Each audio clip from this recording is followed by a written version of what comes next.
વિદ્યાર્થી મિત્રો, આજના વિડીયોમાં આપ સૌનું હાર્દિક સ્વાગત છે। આજે આપણે ધોરણ 9ની વાર્ષિક પરીક્ષા માટે ઉપયોગી વિકાસ પરીક્ષાલક્ષી અસાઇનમેન્ટમાંથી વિભાગ બીમાં પ્રકરણ નંબર 9 વર્તુળમાં આપવામાં આવેલા તમામ દાખલાઓની સંપૂર્ણ સમજૂતી મેળવીશું। વિદ્યાર્થી મિત્રો, આ અગાઉ મેં પ્રકરણ નંબર 1, 2, 3, 4, 6 અને 7નો વિડીયો બનાવેલ છે, જેની લિંક ડિસ્ક્રિપ્શન બોક્સમાં મૂકેલ છે। તો આજનો વિડીયો આપણે શરૂ કરીએ। સૌથી પહેલા પ્રશ્ન છે, દાખલો છે, ચક્રીય ચતુષ્કોણ PQRS માં ખૂણો S માઇનસ ખૂણો Q બરાબર 80 હોય તો ખૂણો S અને ખૂણો Q શોધો। વિદ્યાર્થી મિત્રો, ચક્રીય ચતુષ્કોણ PQRS આપણને આપ્યો છે। આપણે જાણીએ છીએ જે ચતુષ્કોણના ચારેય શિરોબિંદુઓ વર્તુળ ઉપર હોય એને ચક્રીય ચતુષ્કોણ કહેવાય। તો અહીંયા આપણે જોઈ શકીએ છીએ બિંદુ P, Q, R અને S જે છે એ વર્તુળ ઉપર આવેલા છે। અહીંયા પણ આપ્યું છે ખૂણો S માઇનસ ખૂણો Q બરાબર 80। તો આપણે S ની કિંમત શોધી કાઢીએ।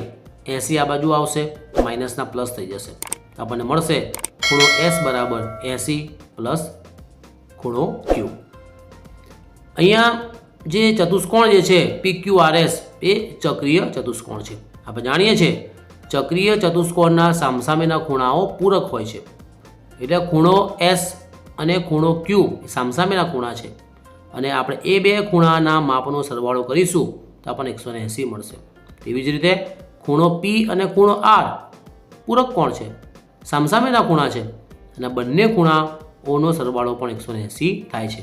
પરંતુ અહીંયા આપણે જરૂર છે ખૂણો S અને ખૂણો Qની, એટલા માટે અહીંયા આપણે લખી શકીએ ખૂણો S વત્તા ખૂણો Q બરાબર 180।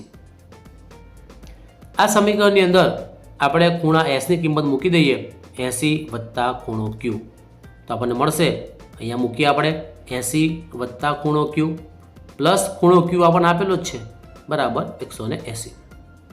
Q પ્લસ Q 2Q થાય, 2Q થશે, અને 80 આ બાજુ આવશે જોડે જોડે માઇનસ થઈ જશે, સાઈડ ચેન્જ થાય, નિશાની બદલાય, પ્લસનું માઇનસ થશે। 180 માઇનસ 80 તો આપણને 100 મળશે, અને Qની કિંમત આપણે શોધવી હોય તો આ બે ગુણાકારમાં છે, ગુણાકારમાં હોય તો નીચે ભાગાકારમાં જશે, 100 ભાગ્યા 2 એટલે કે 50, 100ના અડધા આપણને 50 મળે। તો આ રીતે આપણને ખૂણા Qની કિંમત મળી ગઈ। હવે ખૂણા Sની કિંમત શોધવી હોય તો અહીંયા એક સમીકરણ આપણને આપ્યું છે, એ જે સમીકરણ જે છે એ સમીકરણની અંદર આપણે Qની જગ્યાએ 50 મૂકી દઈએ। આ રીતે અહીંયા મૂકી દઈએ 50, 80 પ્લસ 50 130, આ રીતે આપણને ખૂણા Sની કિંમત 130 મળશે।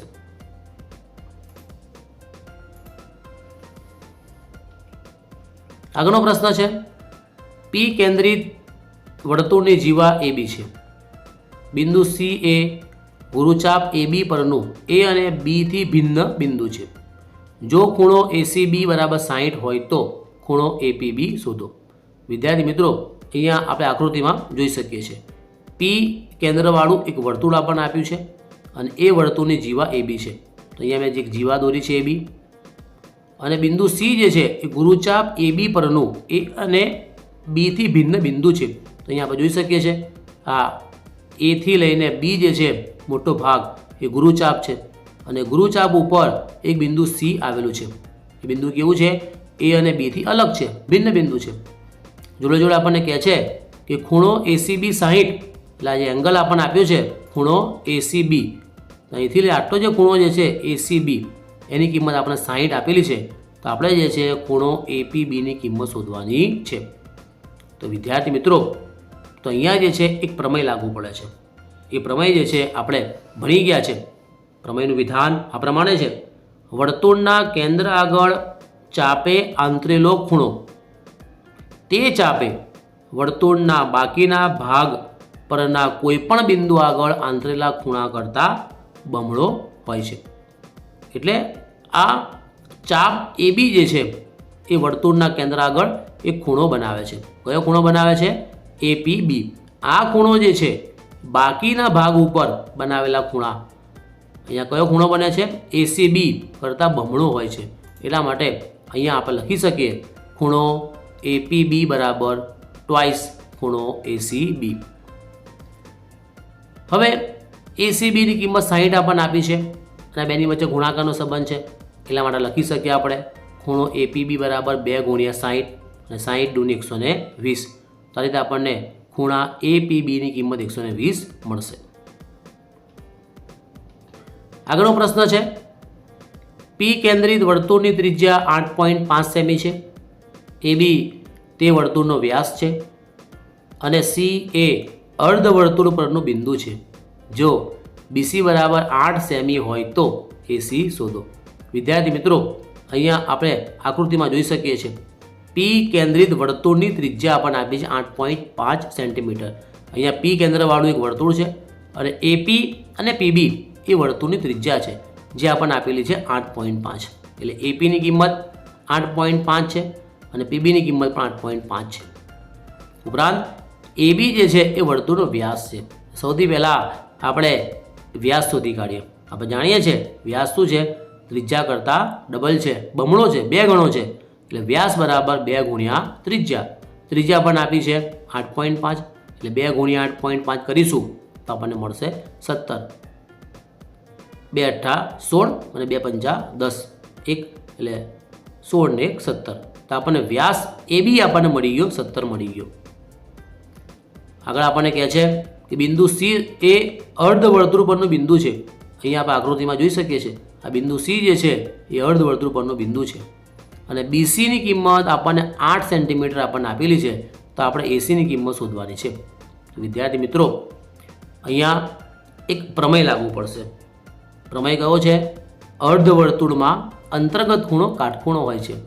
તો વિદ્યાર્થી મિત્રો, અહીંયા જે બને છે ખૂણો C, અહીંયા જે ખૂણો C બને છે એ કાટખૂણો છે કારણ કે અર્ધવર્તુળમાં અંતર્ગત ખૂણો છે. તો અહીંયા જે છે એક ત્રિકોણ પણ આપણને મળશે, ત્રિકોણ ACB. આ ત્રિકોણ ACBની અંદર ખૂણો C કાટખૂણો છે. તો આપણે પાયથાગોરસના પ્રમેયના આધારે આપણે લખી શકીએ કાટકોણ ત્રિકોણની અંદર કર્ણનો વર્ગ બાકીની 2 બાજુના વર્ગોના સરવાળા જેટલો હોય છે.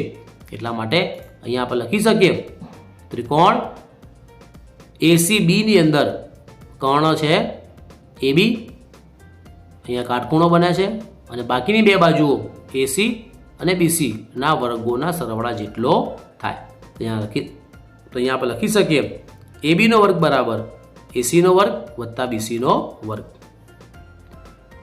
ABની કિંમત આપણી જોડે 17 છે, વ્યાસ છે. ACની કિંમત શોધવાની છે અને BC આપણને આપ્યો છે 8. તો કિંમત મૂકી દઈએ તો આપણને મળશે 17નો વર્ગ બરાબર ACનો વર્ગ વત્તા 8નો વર્ગ.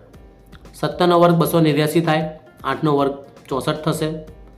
64 આ બાજુ આવશે, માઇનસ થઈ જશે. આ બેની કરીશું બાદ બાકી તો આપણને મળશે 225. તો 225 બરાબર ACનો વર્ગ. આપણે ACની કિંમત શોધવી હોય તો બંને બાજુ વર્ગમૂળ લેવું પડે. તો અહીંયા વર્ગમૂળ લેવું પડશે, અહીંયા પણ વર્ગમૂળ લેવું પડશે અને 225નું વર્ગમૂળ થશે 15 અને વર્ગમૂળ અને વર્ગ નીકળી જાય તો આપણને મળશે AC. તો આ રીતે આપણને ACની કિંમત જે છે 15 મળે છે.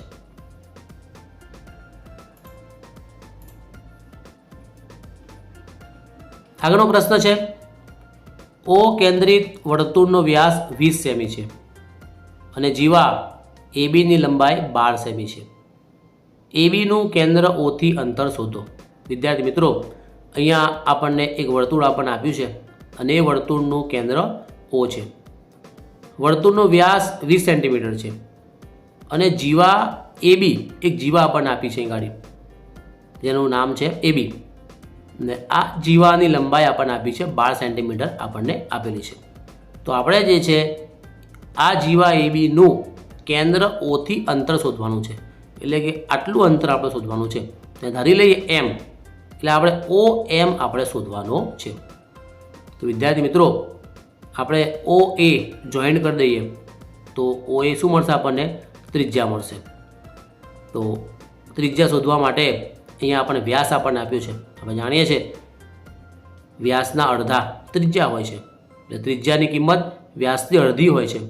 એટલે વ્યાસ ભાગ્યા 2, વ્યાસની કિંમત 20 છે, 20 ભાગ્યા 2 એટલે આપણને મળશે 10 આપણને મળશે. વિદ્યાર્થી મિત્રો, અહીંયા આપણે આગળ એક પ્રમેય ભણી ગયા છે કે વર્તુળના કેન્દ્રમાંથી જીવા પર દોરેલો લંબ જીવાને દુભાગે છે. એટલે અહીંયા જીવાના બે ભાગ પડે છે. આપણે વર્તુળના કેન્દ્રમાંથી જીવા પર એક લંબ દોર્યો છે OM, તો એ જીવાને દુભાગે છે.